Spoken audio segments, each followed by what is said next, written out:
For Pacifica Radio, I'm Christina Onnested. President Joe Biden is calling for a path to peace after Israeli forces killed Hamas's senior leader Yahya Sinwar Thursday, who's believed to be behind Hamas's October 7th massacre in southern Israel. The death of the leader of Hamas represents a moment of justice. He had the blood of Americans and Israelis, Palestinians and Germans and so many others on his hands. I told the Prime Minister of Israel yesterday, let's also make this moment an opportunity to seek a path to peace, a better future in Gaza without Hamas. Biden spoke from Berlin, Germany, where he also pledged to continue support for Ukraine. This as the administration announced another $425 million aid package for Ukraine. In Gaza, Palestinians are mourning with mixed emotions, hoping Sinwar's death could end the war, others with little hope. Hamas's leadership says its conditions for a ceasefire won't change with Sinwar's assassination. That's a hostage swap, the exchange of hostages for Palestinian prisoners, an end to the war, and a withdrawal of Israeli forces from Gaza, a proposal Israel's refused to accept. Israel's Prime Minister Benjamin Netanyahu Thursday pledged to continue fighting, his comments translated by Al Jazeera. We will continue to work until the end of the war for all the region. We have to remain resilient, and we need to stand firm on our ground and to continue to fight. Lebanon's Hezbollah group says it's entering a new phase in its fight against invading Israeli troops. Meanwhile, United Nations Secretary General Antonio Guterres says UNIFIL, United Nations peacekeepers in southern Lebanon, will remain there despite warnings to move from Israel's defense forces. At least 5 of UNIFIL members have been wounded in Israeli attacks in the last week. The safety of United Nations personnel is our highest priority. And all parties have an obligation to ensure the safety of our personnel. The men and women of UNIFIL are tirelessly working to give our diplomatic efforts a fighting chance.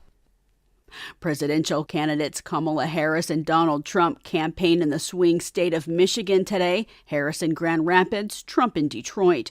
Their running mates campaigned in swing states Thursday. Republican J.D. Vance in Pennsylvania. Democrat Tim Walz in North Carolina. Christopher Martinez has more.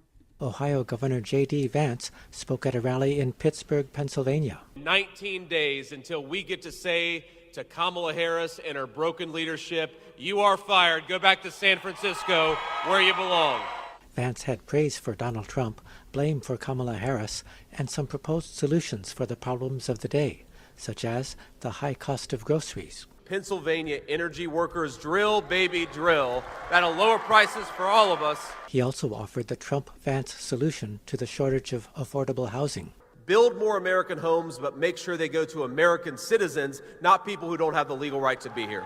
Back in North Carolina, vice presidential candidate Tim Walz spoke at a rally in Durham, where he drew a contrast between the Harris-Walz ticket and the Trump-Vance ticket. This might be the first time that both Democrats on the ticket are gun owners right now.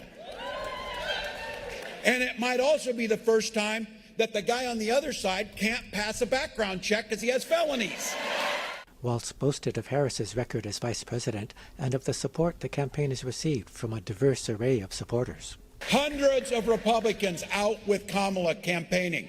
Who would have ever thought we would see Bernie Sanders, Dick Cheney, and Taylor Swift on the same ticket? I'll say it again. I'm Christopher Martinez. South Korea's spy agency says North Korea's dispatched troops to support Russia's war against Ukraine. The National Intelligence Service said in a statement today Russian Navy ships transferred 1,500 North Korean Special Operation Forces to the Russian port city of Vladivostok from October 8th to October 13th. It said more North Korean troops are expected to be sent to Russia. South Korean media citing the NIS reported North Korea has decided to dispatch a total of 12,000 troops formed into 4 brigades to Russia. Ukraine's President Volodymyr Zelensky has warned North Korea is sending troops to Russia, which he warned could create a third world war. The U.S. government's road safety agency is investigating Tesla's full self-driving system after receiving reports of crashes in low-visibility conditions, including one that killed a pedestrian.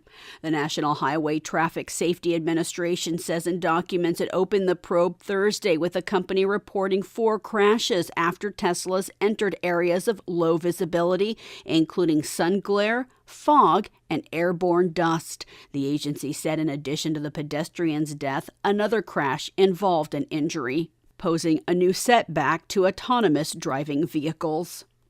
I'm Christina Onnested, reporting for Pacifica Radio.